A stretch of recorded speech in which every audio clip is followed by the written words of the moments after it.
अस्सलाम वालेकुम। Kaif 7 company law हम ये चैप्टर नंबर 8 डिस्कस कर रहे हैं हमारा मीटिंग्स का। आहिस्ता आहिस्ता हम अल्हम्दुलिल्लाह अपने सिलेबस के इख्तिताम की तरफ भी जा रहे हैं।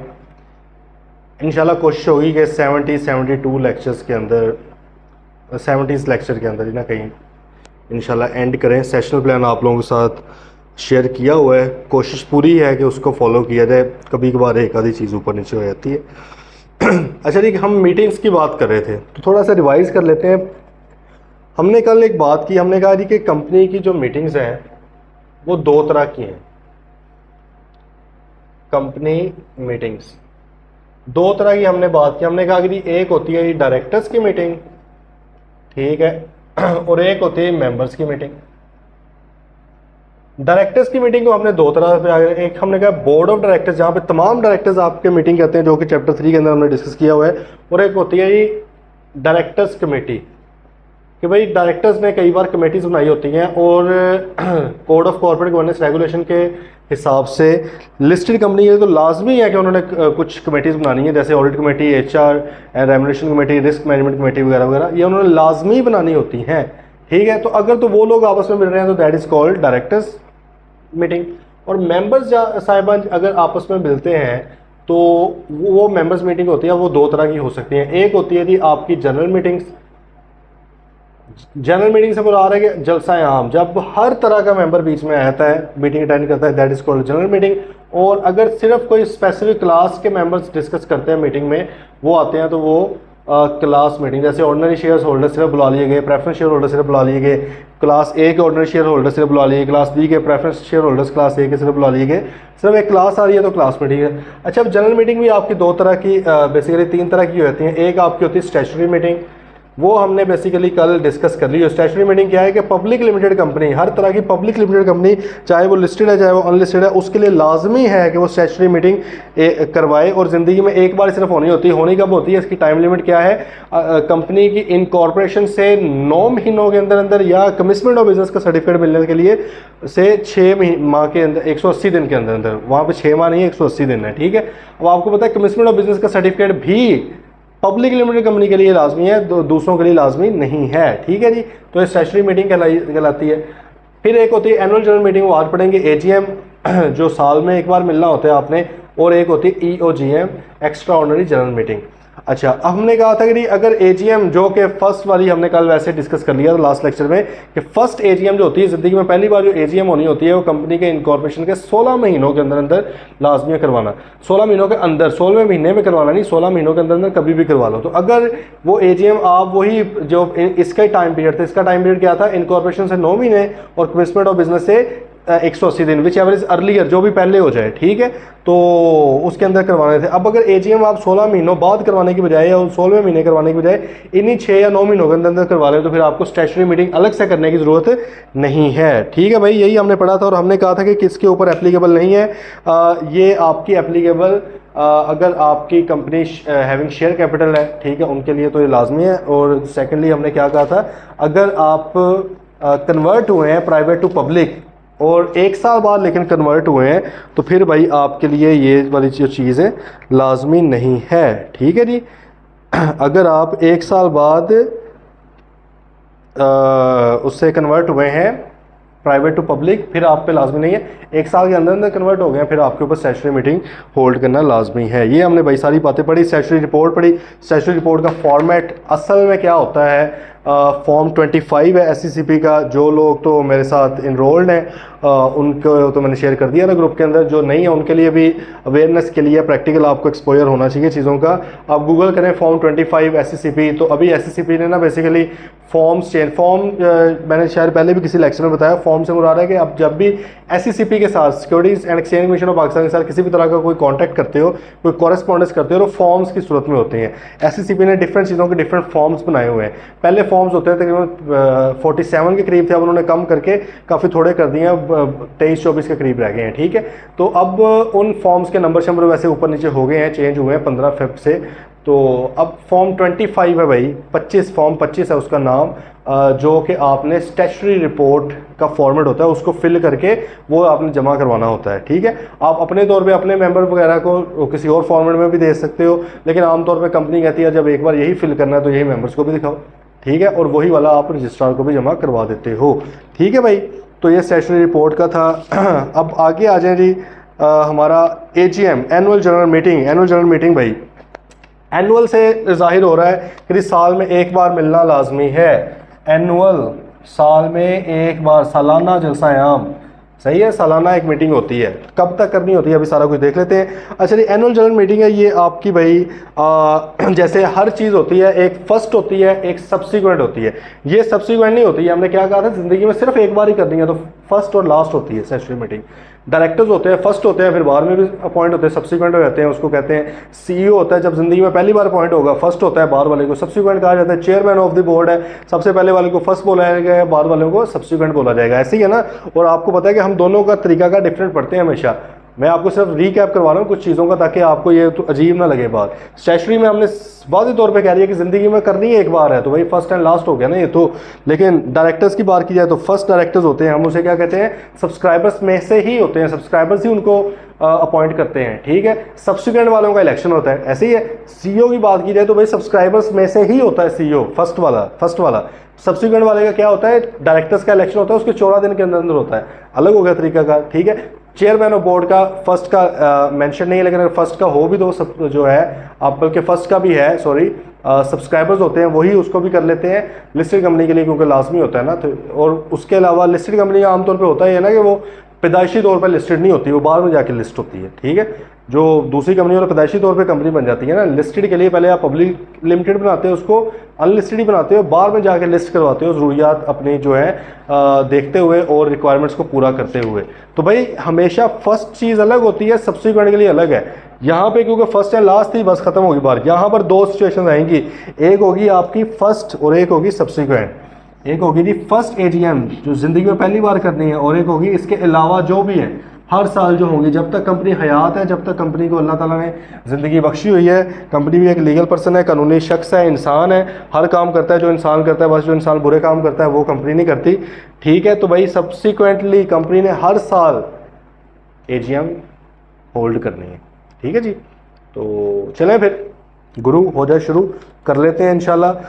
डिस्कस AGM की बात आ गई, रिक्वायरमेंट एंड टाइम लिमिट पढ़ें जी। एवरी कंपनी, चलो एवरी कंपनी ब्रैकेट से की दास्ता अदर दैन SMC, मतलब पीछे 3 बच गई, फिर प्राइवेट बच गई सादा वाली, SMC को तो निकाल दिया। यहाँ भी याद रखना है, ऊपर लिख लो उर्दू में खुद, SMC is not required to hold AGM, ये लिख लो उर्दू में नहीं मतलब इंग्लिश में। SMC single member company is not required to hold AGM, SMC is not required to hold AGM, ये लिख लें, बजाय इसके कि इस तरह पढ़ने के, क्योंकि every company other than single member, कई बार कई स्टूडेंट होते हैं वो ब्रैकेट वाली चीज़ छोड़ जाते हैं। तो भाई इसलिए आप ऊपर लिख लें कि SMC is not required to hold AGM और कंडक्ट AGM। SMC ने एनुअल जनरल मीटिंग नहीं करवानी।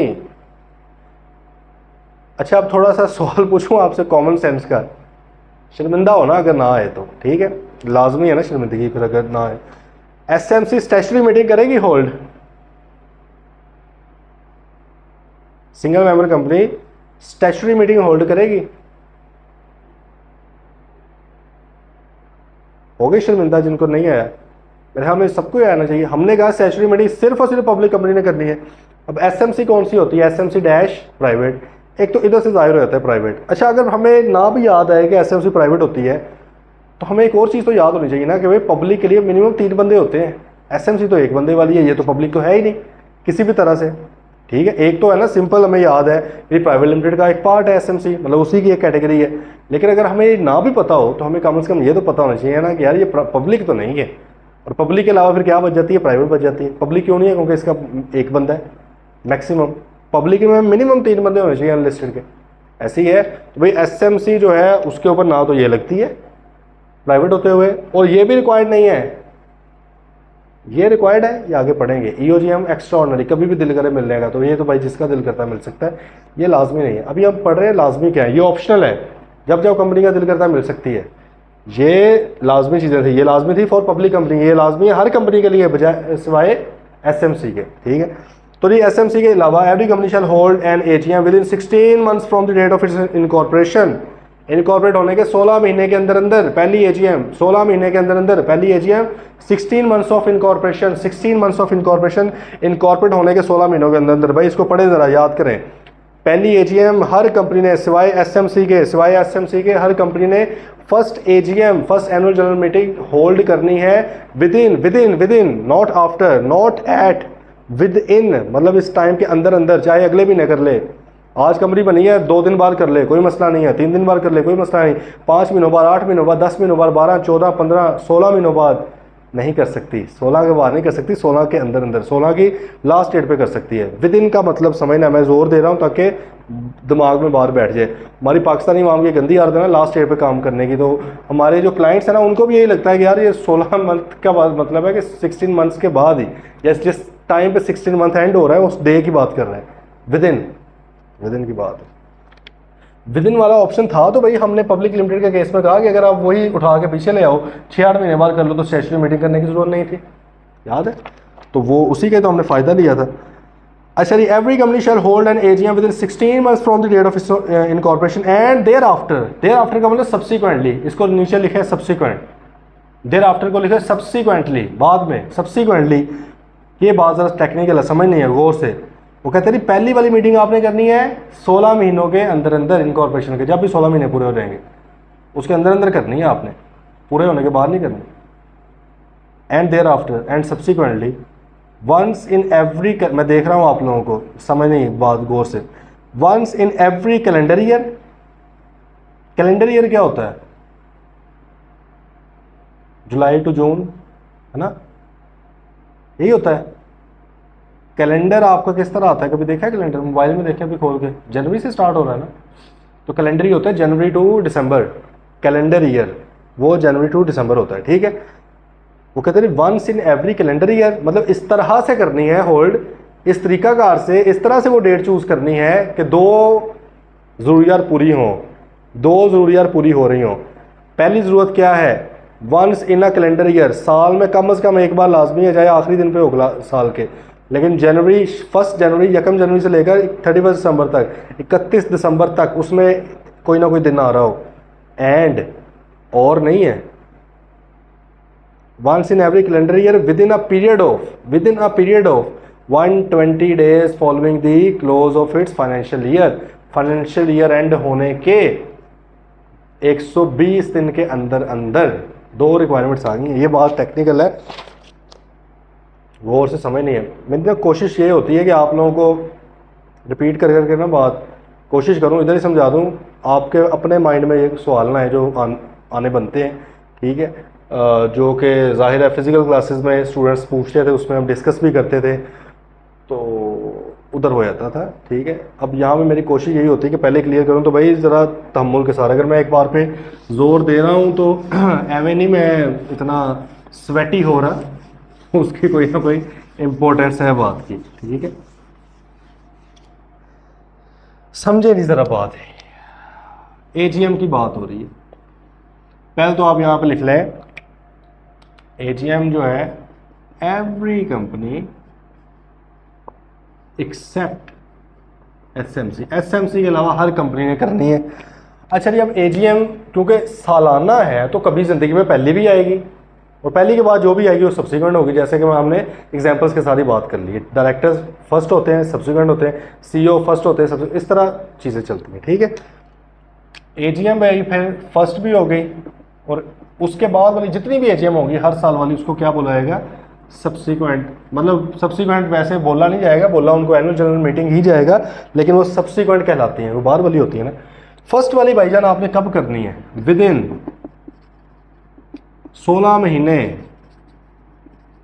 Of incorporation. भाई इनकॉर्पोरेट होने के 16 महीनों के अंदर अंदर, विद इन, ठीक है। दूसरी तरफ आ जाओ, सब्सिक्वेंट वाली 2 इसके ऊपर लगती हैं जी कंडीशंस, 2 कंडीशंस लगती हैं।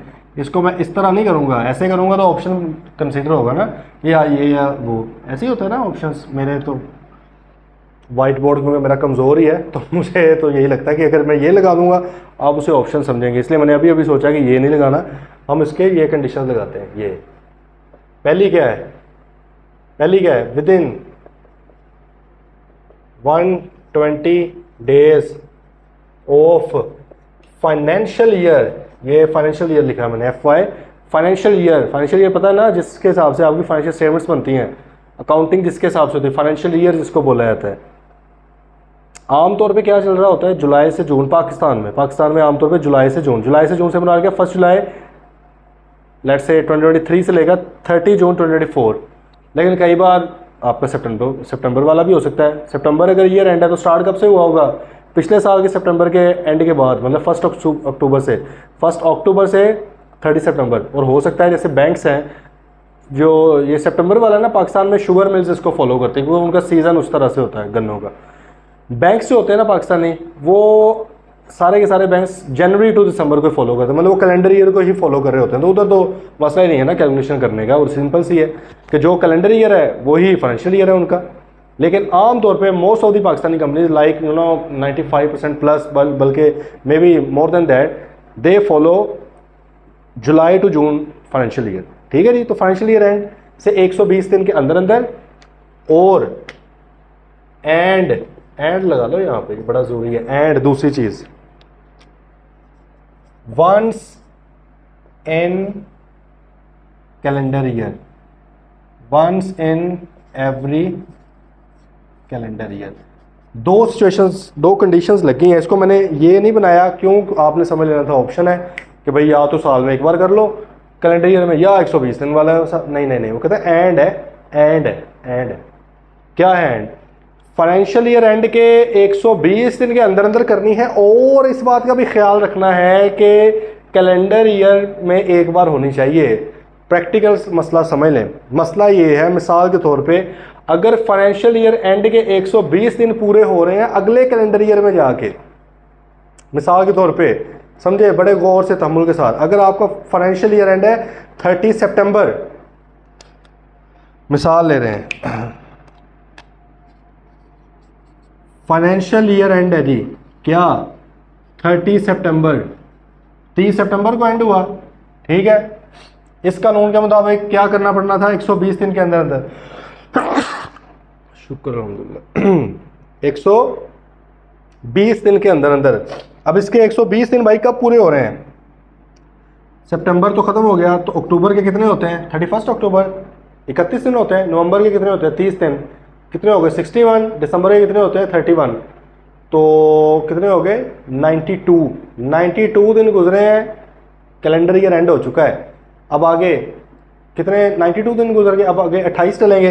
तो इसका मतलब है कि अगर फाइनेंशियल ईयर एंड आपका 30 सितंबर है तो 120 दिन कब पूरे होंगे आपके? 28 जनवरी को, 28 January of next year, let's say 30 सितंबर 2024 है, तो भाई 28 जनवरी 2025 को जाके आपका 120 दिन पूरे होंगे। अगर सिर्फ ये शिक आपको याद रहेगी और आपने कहा कि जी 30 सितंबर जो अगर ईयर एंड है तो 120 दिन के अंदर करना, चलो यार 25 जनवरी को कर लेंगे, 28 तक करना है ना, जाओ यशी करे हुकूमत, हम 20 जनवरी को कर देंगे, SSCB को खुश कर देंगे 15 जनवरी को करके, 5 को कर देंगे यार।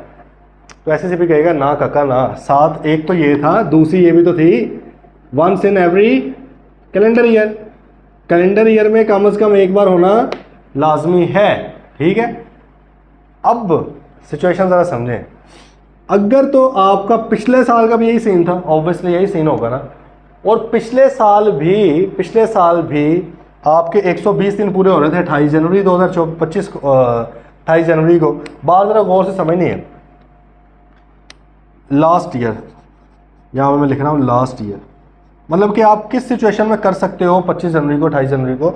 अगर लास्ट ईयर का आपका फाइनेंशियल ईयर एंड भी यही था, ठीक है, वो 2023 था, 120 दिन आपके पूरे हो रहे थे 28 जनवरी 2024 को, और आपने AGM की थी, AGM हेल्ड ऑन, या इसको लिखो लास्ट AGM हेल्ड ऑन 25 जनवरी। आप 24 जनवरी 2024 तक कर सकते थे, आपने 25 जनवरी 2024 को कर ली। इसका मतलब है क्या आपने ये सिचुएशन पूरी कर दी है 120 दिन वाली? बिल्कुल सर। 30 सितंबर 2023 था पिछले साल का, उससे 120 दिन बन रहे थे 28 जनवरी को, हमने 25 जनवरी को कर दी, क्या मसला है? बिल्कुल। क्या आपने दूसरी सिचुएशन पूरी कर दी? आपने कहा हाँ मैंने इस कैलेंडर ईयर में कर दी हुई है, ठीक है। अब इस साल आप आ गए, इस साल फिर आपका वही सीन बन रहा था, आप चले गए दिसंबर, आपने क्रॉस मार दिया, अगले साल में आप पहुंच चुके हैं, ठीक है। अगर तो आपने पिछले साल भी वो अपनी एजीएम होल्ड की हुई है, मतलब है कि आपने 25 जनवरी 2024 को की हुई है, इसका मतलब आपने इस कैलेंडर ईयर में, 24 का कैलेंडर ईयर था जनवरी से दिसंबर तक का, उसमें आपने एक एजीएम करवा ली हुई है, फिर तो आप भाई जनवरी 25 वाली में जा सकते हैं। लेकिन लेकिन लेकिन अगर आपने मिसाल के तौर पे ये थी 30 सितंबर 2023 वाली और आपके 120 दिन हो रहे थे 28 जनवरी 2024 को, आप बड़े एफिशिएंट बने, आपने क्या किया, आपने करवा दी थी 31 दिसंबर को या इससे भी पहले 31 दिसंबर 2023 को।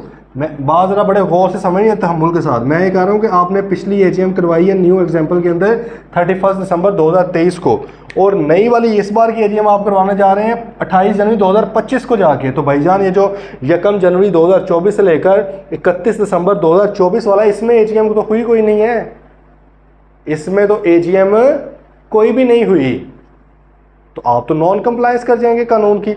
पहली सिचुएशन में आपकी कंप्लायंस थी, क्यों? क्योंकि आपने पिछली बारी भी 25 जनवरी 2024 को की थी, मतलब है कि जनवरी टू दिसंबर 2024 का कैलेंडर ईयर जो था उसमें एक बार हो गई है, 120 दिन भी आपने कर लिए थे।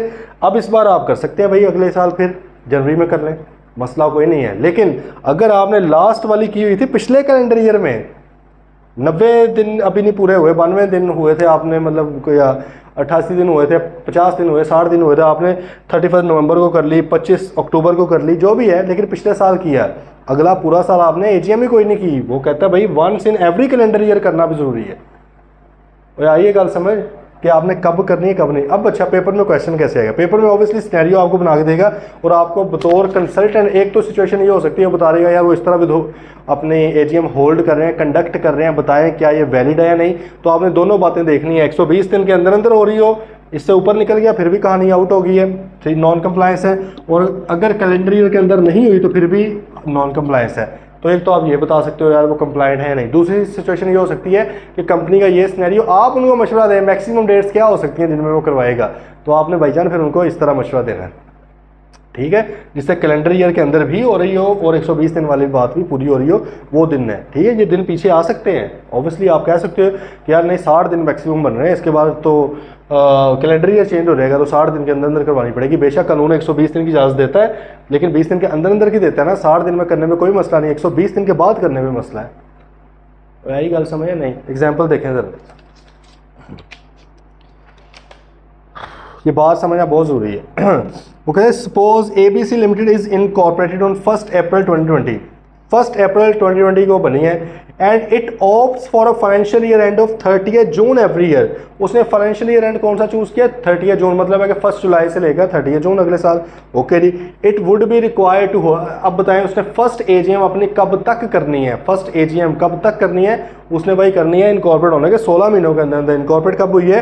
1 अप्रैल को, तो भाई अप्रैल पूरा महीना भी पड़ा हुआ है, मई जून, बल्कि अगले साल के अप्रैल तक आप कर लें, अगले साल के 31 मार्च तक कितने हो गए आपके 12 महीने हो गए, ठीक है, और उसके बाद 4 महीने आप डाल के, तो भाई उसने कहा कि it would be required to hold its first AGM in next 16 month period, so it can opt to hold the first AGM till 31 July 2021। 16 महीनों के अंदर अंदर कर सकती है।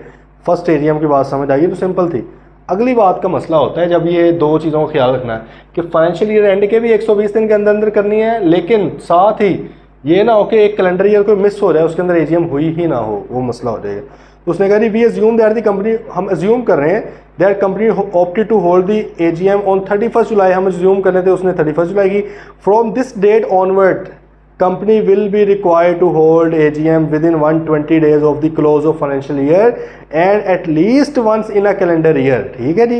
keeping all the above in view, what shall be the latest time on which company can hold its AGM in 2022?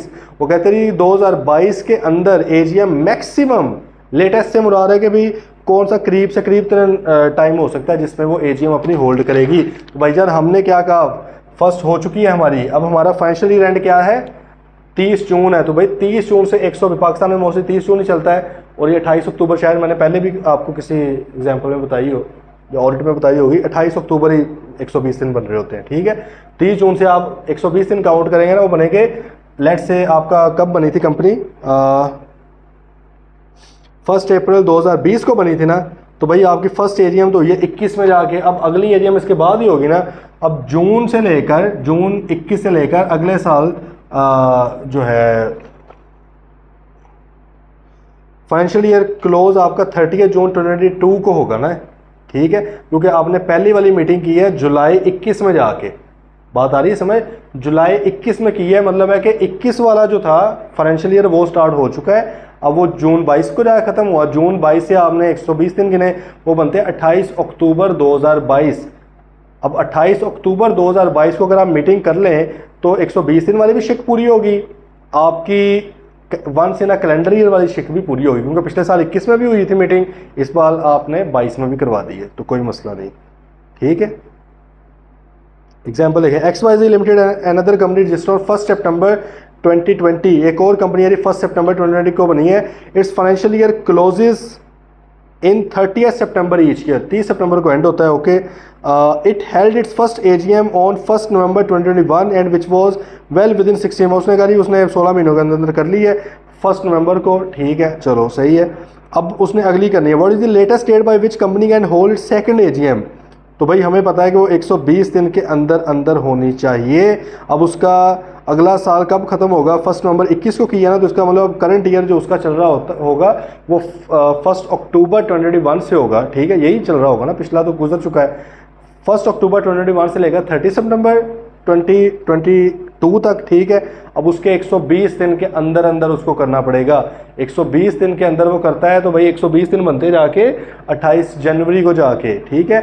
तो इस calendar year के अंदर नहीं हो रही होगी, क्योंकि देखें उसने पिछली मीटिंग की है 1 नवंबर 21 को, बात आ रही है समझ, इस साल में तो उसने की नहीं है। अब अगर वो 28 जनवरी 2023 को करता है तो फिर एक कैलेंडर ईयर पूरा मिस हो रहा होगा, कौन सा, 1 जनवरी से 2022 से लेकर 31 दिसंबर 2022 वाला, इसमें कोई मीटिंग नहीं हुई होगी, इसलिए उसको खींच के पीछे लाना पड़ेगा। हमने भी यही बात की थी कि भाई अगर पिछली मीटिंग नहीं है तो फिर तो उसको खींच के 31 दिसंबर तक करना पड़ेगा।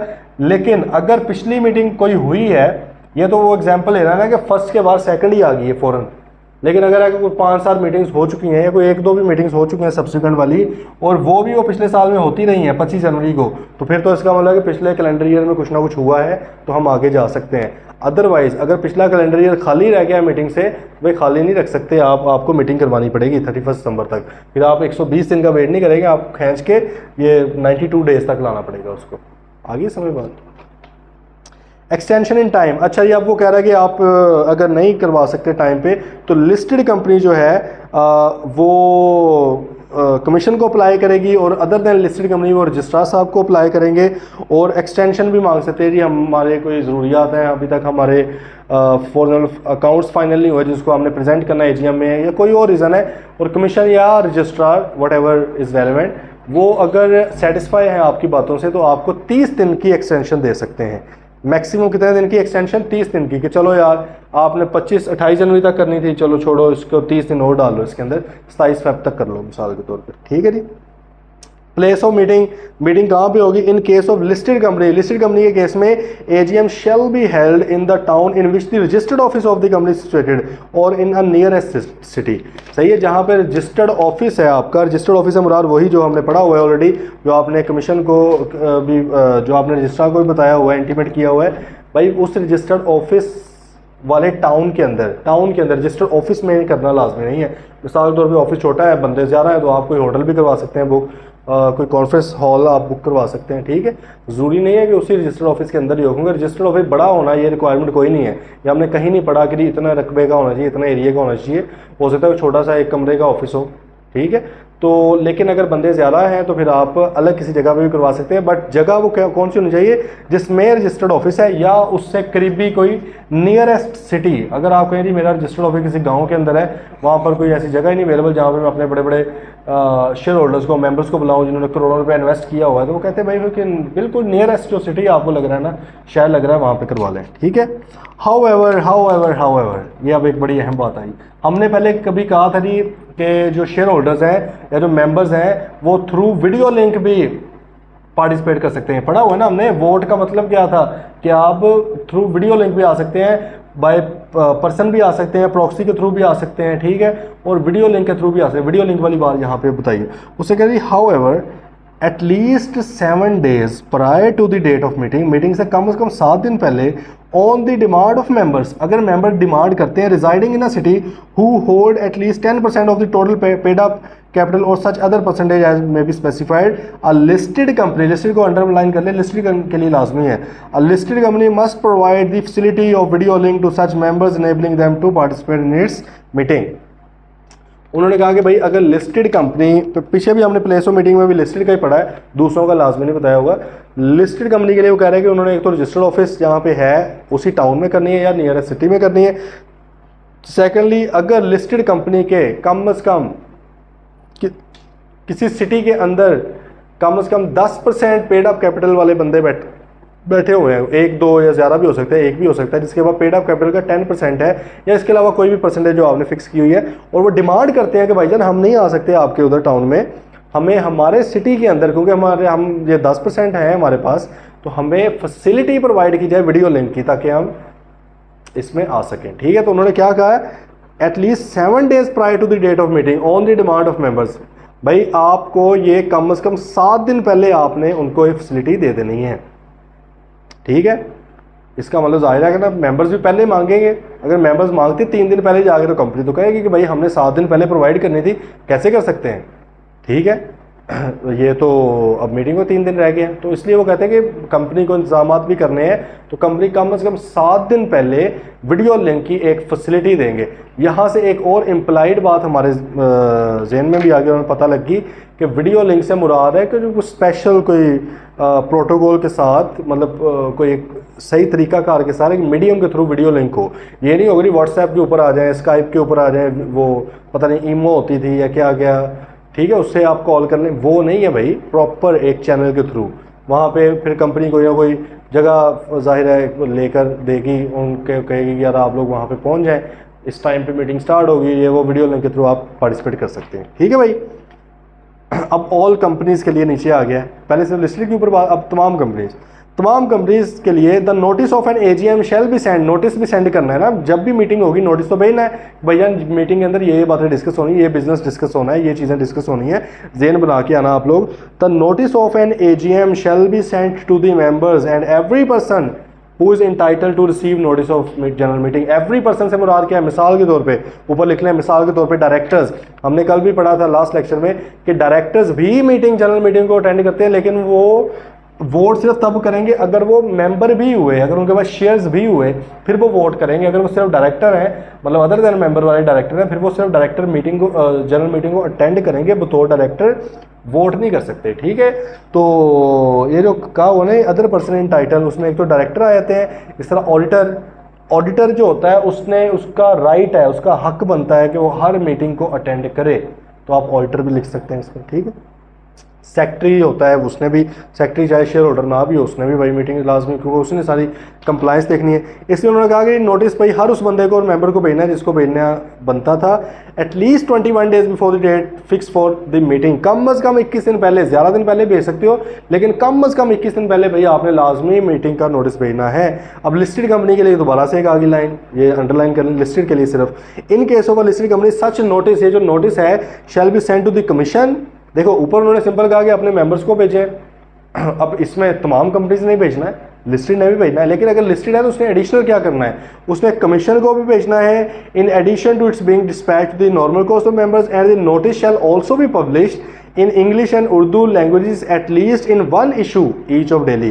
सही, जिस तरह प्रॉस्पेक्टस थी कम से कम एक उर्दू, कम से कम एक इंग्लिश अखबार में आपने लाजमी छापना है, तो भाई ये भी नोटिस भी लिस्टेड कंपनी का। आप लोग कभी देखना तकरीबन 5 अक्टूबर को जाके 7 अक्टूबर को अगर आप कोई देखेंगे ना न्यूज़पेपर, तो उसमें मीटिंग की कॉल की होती है, क्योंकि 28 अक्टूबर को आमतौर पर कर रहे होते हैं, 27 को कर रहे होते हैं, 26 को कर रहे होते हैं, तो जिनका फाइनेंशियल ईयर एंड 30 जून है मोस्टली का यही है, तो वो ना फिर उस वक्त मीटिंग के अखबारों में भी आ रहे होते हैं, ठीक है। तो क्यों आ रहे होते हैं, शौकिया नहीं कर रहे होते, ये उनको रिक्वायर्ड है। तो उन्होंने कहा कि भाईजान ये आपने करना है, okay. Having nation wide circulation, मतलब ऐसी लैंग्वेज में जिसकी नेशन वाइड, उर्दू में या इंग्लिश में ऑब्वियसली आप कर देते हो, ठीक है। और नेशन वाइड वाली जो पूरे मुल्क में चलती हो, जैसे जंग है, डॉन है, इस तरह की। Calling a meeting, AGM is called on the order of directors and not of the members. ये बात बड़ी अहम है। एनुअल जनरल मीटिंग अभी आगे पढ़ेंगे, EOGM किसकी कहने पे बुलाई जाती है, लेकिन एनुअल जनरल मीटिंग किसके कहने पे बुलाई जाती है, डायरेक्टर्स के कहने पे। हालांकि मीटिंग किसकी है, मेंबर्स की। इसको जरा अंडरलाइन कर लें, क्योंकि वैसे पेपर में आ गया MCQ, आप लोगों ने भूल जाना, आपने कहना मेंबर्स की मीटिंग है, मेंबर ही कॉल करेंगे। भाई मेंबर कितने बंदे कॉल कर लें, आधे कहीं हमने नहीं करनी, कोई कहीं करनी है, इसलिए क्योंकि ये कोई जो चीज़ लाजमी होती है ना वो डाल देते हैं डायरेक्टर्स के ऊपर। तो भाई AGM एनुअल जनरल मीटिंग को कॉल करना किसकी जिम्मेदारी है, डायरेक्टर्स की, मेंबर्स की जिम्मेदारी नहीं है। ठीक है जी। कोई भाई क्वेश्चन हो किसी भी तरह का तो प्लीज यू में आस्क, यू में आस्क। ये थी जी आपकी AGM। EOGM रहती है, ये हम अभी वो भी ऑब्वियसली डिस्कस करेंगे। AGM में से किसी भी तरह क्वेश्चन है तो पूछ लें। दोबारा क्विकली ज़रा रिवाइज कर लेते हैं। एनुअल जनरल मीटिंग से मुराद क्या है कि भाई जो साल में लाजमी आप लोगों ने मिलना है, हर साल मिलना है कम से कम एक बार। फर्स्ट वाली जो है AGM ज़िंदगी में पहली बार होगी, वो आपने करनी 16 मंथ्स ऑफ इनकॉर्पोरेशन के अंदर। लेकिन अगर पब्लिक लिमिटेड कंपनी है और आप यही वाली मीटिंग पिछले वही 6-8 महीनों के अंदर ले जाएं, जो कि स्टैट्यूटरी मीटिंग की रिक्वायरमेंट थी, फिर स्टैट्यूटरी मीटिंग आपको अलग से करने की ज़रूरत नहीं है। वो एक ही मीटिंग आपकी फर्स्ट AGM भी कंसिडर हो जाएगी, स्टैट्यूटरी मीटिंग भी हो जाएगी। अच्छा खैर, बाकी तमाम कंपनीज के लिए एक्सेप्ट SMC उन्होंने ज़ाहिर है AGM करनी है, फर्स्ट वाली भी और बाद वाली भी। तो भाई सब्सिक्वेंट जो AGM आपकी होगी वो आपने कब करनी है, फाइनेंशियल ईयर एंड के 120 दिन के अंदर अंदर। और ये भी ख्याल रखना है कि हर कैलेंडर ईयर में कम से कम एक बार मीटिंग आपकी हो रही हो। इस तरह से आपने डेट चूज़ करनी है कि कोई भी calendar year without meeting miss ना हो जाए। ठीक है, ये हमने कहा। फिर हमने मेन बात की कि भाई डायरेक्टर्स जो हैं वो बुलाते होते हैं, मीटिंग कॉल करते हैं, मेंबर्स नहीं कॉल करते। और जो लिस्टेड कंपनी है उन्होंने भी नोटिस देना है। तमाम कंपनी ने 21 दिन का नोटिस देना होता है, लेकिन लिस्टेड कंपनी ने वो वाला नोटिस अखबार में भी छपवाना होता है, कमीशन को भी भिजवाना होता है। ठीक है, और जो लिस्टेड कंपनी है उन्होंने वीडियो लिंक की फैसिलिटी लाजमी देनी है अपने मेंबर्स को। और अगर वो मांग रहे हैं, अगर मेंबर किसी एक ही शहर के कोई 10% से ज़्यादा पेड अप कैपिटल है उनके पास, तो वो रिक्वायर कर सकते हैं। और कंपनी कम से कम 7 दिन पहले मीटिंग से उनको वीडियो लिंक की फैसिलिटी प्रोवाइड करेगी। और मीटिंग होगी कहाँ पे, जहाँ पे कंपनी का रजिस्टर्ड ऑफिस है उस टाउन के अंदर कहीं पे भी, या अगर रजिस्टर्ड ऑफिस वाले टाउन में जगह नहीं है तो फिर किसी नियरेस्ट सिटी के पास भी आप उसमें भी करवा सकते हैं। ठीक है जी। अब आगे आ जाएंगे EGM extra ordinary general meeting. भाई ये कोई ऐसे हालात पेश आ गए हैं, मिलना पड़ गया, हमने कहा साल बाद का वेट नहीं कर सकते, ये तो साल बाद आप अक्टूबर में जाके मिलते हैं। भाई कोई ज़रूरत पेश आ गई है, मेंबर्स को भी फ़ौरन मिलना है, तो अब क्या होगा। उन्होंने कहा all general meetings of a company other than AGM and statutory meeting. AGM और स्टैट्यूटरी के अलावा जितने भी मीटिंग्स हैं उनको क्या बोला जाता है, एक्स्ट्रा ऑर्डिनरी जनरल मीटिंग बोला जाता है। कोई दिल नहीं करता मेंबर्स का एक दूसरे की शक्लें देखने का, ठीक है, एक दूसरे से नफरतें करते हैं वो, लेकिन कानून ये कहता है कि भाईजान जब भी आप मिलोगे आपको कोई ना कोई तो नाम देना पड़ेगा। ठीक है, तो अगर आप जनरल मीटिंग के तौर पे सारे लोग ही आके मिलके बैठ जाते हैं, तो एक तो सिचुएशन थी स्टैट्यूटरी वाली, वो तो आपने स्पेसिफिकली पढ़ ली है। एक सिचुएशन थी AGM जो सालाना एक बार आपने मिलना है, लेकिन इसके अलावा आप कभी भी अगर मिलते हैं तमाम के तमाम मेंबर्स, तो that will be called an EOGM extra ordinary general meeting. calling EGM by the board. The board may at any time call an EGM to consider any matter which requires the approval of the company in a general meeting. ठीक है, तो भाई board को कहते हैं किसी भी time पे बुला सकता है। अब देखिए AGM में हमने पढ़ा था कि सिर्फ और सिर्फ बोर्ड बुला सकते हैं, मेंबर्स नहीं बुला सकते। यहाँ पर अभी हम पढ़ने जा रहे हैं कि बोर्ड भी बुला सकता है, लेकिन अगर मेंबर कहे ना तो मेंबर भी रिक्वेस्ट करके बुला सकते हैं। ठीक है, चलें ज़रा नीचे पढ़ें। Calling EGM by the board on requisition of members, members के कहने पर the board shall forthwith proceed. देखो AGM नहीं मेंबर के कहने पे बुलाई जा सकती। मेंबर जितना मर्जी तरला करेंगे कि फलां डेट को बुलाएं, फलां डेट, वो कहेगा नहीं, डायरेक्टर की का प्रीरोगेटिव है, डायरेक्टर का हक है, एक्सक्लूसिव राइट है, हमारा जब दिल करेगा हम बुलाएंगे। ज़ाहिर है कानूनी पेचीदगियों को देखते हुए मेंबर के कहने पे नहीं बुलाई जाएगी। EOGM है, डायरेक्टर का जब दिल करता है बुला सकते हैं किसी मामले के ऊपर, लेकिन मेंबर्स के कहने पर भी बुलाई जा सकती है। वो देखते हैं। The board shall forthwith proceed to call an EGM at the requisition made by the member in case of a company having share capital. अगर शेयर कैपिटल है, और अगर शेयर कैपिटल नहीं है तो फिर दूसरी सिचुएशन है। अगर शेयर कैपिटल है और वो कोई भी कंपनी है, ठीक है, तो representing not less than 1/10 of the total voting power as on the date of deposit of requisition। जिस डेट पे requisition जमा करो, requisition से मुराद क्या है, रिक्वेस्ट लिख करके भाईजान ज़रा मीटिंग कॉल करें। वो कहता है कि अगर जिस डेट पर रिक्वेजिशन दी गई है और कंपनी शेयर कैपिटल वाली है, चाहे गारंटी है साथ या नहीं है, लेकिन शेयर कैपिटल अगर उसमें है तो भाई अगर उन बंदों के पास कम से कम कितने हैं, 1/10 ऑफ टोटल वोटिंग पावर है उनके पास, टोटल जितने भी वोट्स हैं उसका 10वां हिस्सा है कम से कम उनके पास, तो फिर वो आगे रिक्वेस्ट कर सकते हैं। डायरेक्टर का ये फर्ज बनता है, ड्यूटी बनती है कि उनकी वो अहमियत दी जाए। 10% है, ठीक है, आम हर जगह पे 10% ही हम पढ़ रहे हैं, ठीक है।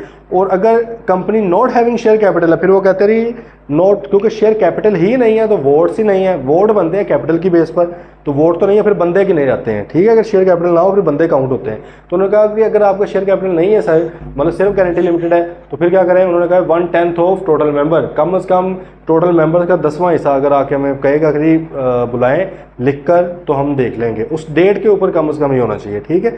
The requisition shall state the object of the meeting, उसमें लिखा रहेगा क्यों मिलना चाह रहे हैं, be signed by the requisitionist, और जिन लोगों ने मतलब कि रिक्वेस्ट की है वो ऊपर साइन भी करेंगे, and deposited at the registered office of the company, और कंपनी के रजिस्टर्ड ऑफिस में जमा करवा देंगे, ठीक है। इसका मतलब तरीकाकार क्या हो गया, अगर कोई लोग मिलना चाह रहे हैं, कंपनी हैविंग शेयर कैपिटल है, उन्होंने कहा EOGM extra ordinary general meeting या EGM extra ordinary general meeting बुलाई जाए, तो अगर कंपनी शेयर कैपिटल रखती है तो भाई कम से कम उनके पास 1/10 ऑफ टोटल वोटिंग पावर, कम से कम 10% वोटिंग पावर होनी चाहिए। और अगर कंपनी का शेयर कैपिटल नहीं है तो कम से कम 10वां हिस्सा 1/10 ऑफ टोटल मेंबर्स जो है वो आके लिख कर साइन करके रिक्वेस्ट करेंगे कि सर जरा आप कॉल करें। अब क्या होगा, कॉलिंग EGM बाय रिक्वेजिशनिस्ट देमसेल्फ, अगर भाईजान उन्होंने कहा if the board does not proceed within 21 days from the date of the requisition being so deposited to cause a meeting to be called, the requisitionist may themselves call the meeting, but in either case any meeting so called shall be held within 90 days from the date of the deposit of the requisition। Simple. उन्होंने कहा कि भाई requisition जमा करवाइए, 21 दिन हो गया, घास को नहीं डाल रहा हमें, डायरेक्टर्स कह रहे हैं ऐसी नहीं बुलानी, वो रोज़ आके नॉक कर करके हम तंग आ जाते हैं, उनका बड़े बड़े गेट्स, उनके बड़े बड़े ऑफिस को कि सर प्लीज़ तरले कर रहे हैं, हमारे पास 10% वोट थे, हमने रिक्वेजिशन आपको डाली हुई है, आज 15वां दिन है, 18वां दिन है, आज 21वां दिन हो गए हैं, सर प्लीज़ कॉल कर लें। वो नहीं कॉल करते। फिर कानून क्या कहता है कि भाईजान फिर रिक्वेजिशनिस्ट जो थे, वो जो लोग थे, वो अपने तौर पर भी कॉल कर सकते हैं, वो अपने तौर पर भी कॉल कर सकते हैं मीटिंग में, देमसेल्फ कॉल द मीटिंग। लेकिन वो कहते हैं कि चाहे अपने तौर पे कॉल करें, फिर भी कॉल करनी पड़ेगी जब से रिक्वेजिशन जमा करवाई थी उससे 90 दिन के अंदर अंदर, और अगर डायरेक्टर्स भी करते हैं तो डायरेक्टर ने तो वैसे 21 दिन में करनी थी। दोनों केसेस में वो कहता है कि 90 दिन के ऊपर नहीं बात जानी चाहिए। जब रिक्वेजिशन जमा करवाई थी उसके 90 दिन के अंदर अंदर मीटिंग होल्ड करनी है, आपने कॉल नहीं करनी, होल्ड करनी है। इसको हेल्ड को अंडरलाइन मार लें, अंडरलाइन कर लें। देखो मीटिंग कॉल करनी होती है 21 दिन पहले, मतलब इस शिक को छोड़ दें, ऊपर वाले की बात करें हम, AGM की भी 21 दिन पहले कॉल करते हैं। होल्ड कब होती है? 21 दिन बाद। ऐसी है ना बात, समझ रहे? यहाँ पर भी उसने अब क्या कहा है, उसने ये कहा है कि रिक्वेजिशनिस्ट जो है पहले तो रिक्वेस्ट करेंगे अपने डायरेक्टर साहिबान को, लेकिन अगर डायरेक्टर साहिबान 21 दिन हो गए हैं उन्होंने कॉल ही नहीं की, होल्ड की बात नहीं हो रही। अगर होल्ड की बात करते इसका क्या मतलब था, जिस दिन रिक्वेजिशन दी थी उसी दिन नोटिस दे रहे थे, क्योंकि 21 दिन का नोटिस ही चाहिए था। यहाँ पे वो कह रहे 21 दिन गुजर गए, कॉल करने की जहमत नहीं की इन्होंने मीटिंग अभी तक। तो अब रिक्वेजिशनिस्ट जो है अपने तौर पर कॉल भी कर सकते हैं, होल्ड भी कर सकते हैं, लेकिन दोनों केसेस में चाहे डायरेक्टर्स करवा रहे हो चाहे ये खुद कर रहे हो, आपका जो है 90 दिन के अंदर अंदर मीटिंग का होना लाजमी है, होल्ड होना लाजमी है फ्रॉम डेट ऑफ रिक्वेजिशन। तो भाई ये जो है ना लिखा हुआ shall be held with in 90 days, ये इसको लिख लें ज़रा, ठीक है, इसको अंडरलाइन मार लें इसको। ये होल्ड, ये कॉल करने की बात नहीं हो रही, अब उन्होंने ना होल्ड करना है। अच्छा, any meeting called by requisitionist shall be called in the same manner, उसी तरह ही होगी भाई जिस तरह के दूसरी मीटिंग्स वगैरह जो वो कॉल की जाती हैं, ठीक है। मतलब वही अगर लिस्टेड है तो फिर आपका नोटिस भी जाएंगे अखबारों में, ये वो। एनी रीजनेबल एक्सपेंसेस, जो खर्चे खर्चे आए हैं भाईजान वो आप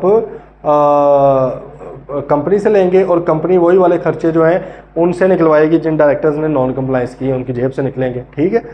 notice, the notice of EGM is required to be sent to members at least 21 days, इसका भी भाई 21 दिन पहले ही आपने करना है जिस तरह AGM का होता है। However in case of unlisted company, unlisted को हमारे सर्कल, अनलिस्टेड के केस में if all the members entitled to attend and vote at any EGM so agree, a meeting may be held at a shorter notice just like special resolution. Special resolution याद है ना, उसमें भी हमने क्या कहा था कि 21 दिन के आपके नोटिस लाजमी है, लेकिन अगर वो बेसिकली देखें ना, अगर स्पेशल रेजोल्यूशन AGM में हो रही हो तो फिर तो AGM है, वो AGM का पार्ट है। लेकिन अगर उसके अलावा कभी भी हो रही है, रेजोल्यूशन से मुराद भी यही है ना कि लोग मिलकर उसके ऊपर फैसला दे रहे हैं, तो वो EOGM ही होती है ना फिर। तो वो उसका इसके साथ बड़ा सीधा सीधा लिंक है। उधर भी हमने क्या करा था कि 21 दिन का नोटिस लाजमी है, लेकिन अगर तमाम लोग जो वोट करने के लिए इंटाइटल थे वो तमाम के तमाम एग्री करते हैं कि भाई पहले करवा लो, तो फिर पहले भी करवा सकते हैं, चाहे वो बाद में रेजोल्यूशन पास होती है नहीं होती है एक अलग बहस है, लेकिन अगर तमाम लोग एग्री करें तो होल्ड की जा सकती है। ठीक, यहाँ पे वही कह रहा है, ईजीएम की बात कर रहा है कि भाई अनलिस्टेड कंपनी के केस में तो इसका मतलब लिस्टेड के केस में अलाउड नहीं है, लिस्टेड सिर्फ और सिर्फ 21 दिन के नोटिस में कर सकती है। ठीक है, वो पहले नहीं कर सकते इस तरह। अब आगे बात आएगी power of SCCP to call meetings. अच्छा देखो, पहले हमने कहा कि सबसे बुनियादी पावर किसके पास है, बोर्ड के पास है। बोर्ड ने एजीएम भी कॉल करनी है, बोर्ड ने ईजीएम भी कॉल करनी है।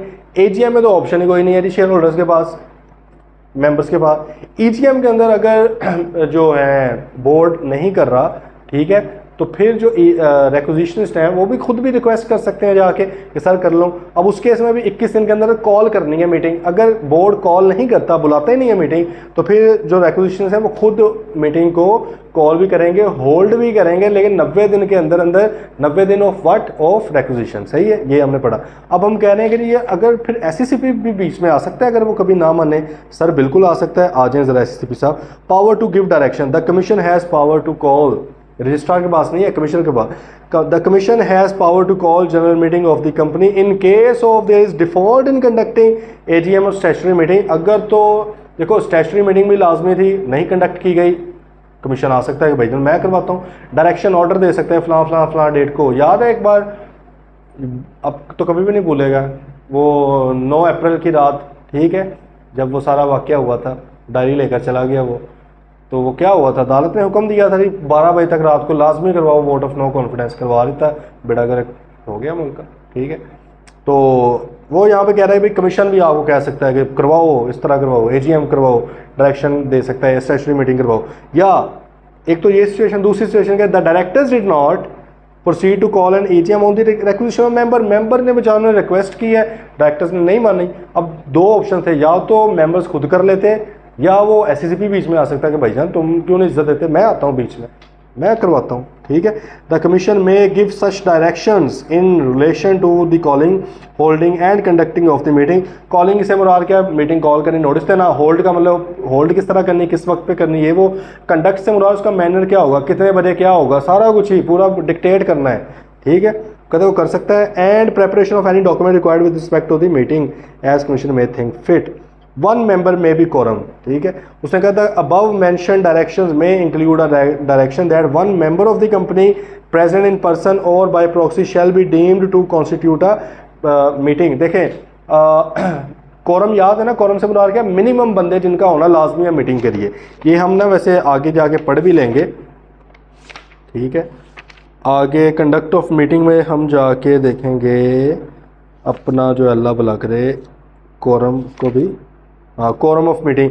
वैसे ही ज़रा नज़र सानी के लिए एक बार ज़रा नज़र दोहराने के लिए पहुंच जाए, वैसे तो जब पढ़ेंगे उस वक्त डिस्कस करेंगे। जैसे उसने कहा लिस्टेड कंपनी के लिए कम से कम 10 मेंबर 10 बंदे प्रेजेंट पर्सनली और थ्रू वीडियो लिंक हो, या कम से कम रिप्रेजेंटिंग एटलीस्ट 25% वोटिंग पावर। कम से कम 10 बंदे पर्सनली या वीडियो लिंक के थ्रू मौजूद हो जिनके पास कम से कम 25% वोटिंग पावर हो अपनी या प्रॉक्सी के थ्रू। इसका मतलब कम से कम 10 बंदे जिनके पास 25% वोट हो लिस्टेड कंपनी के लिए।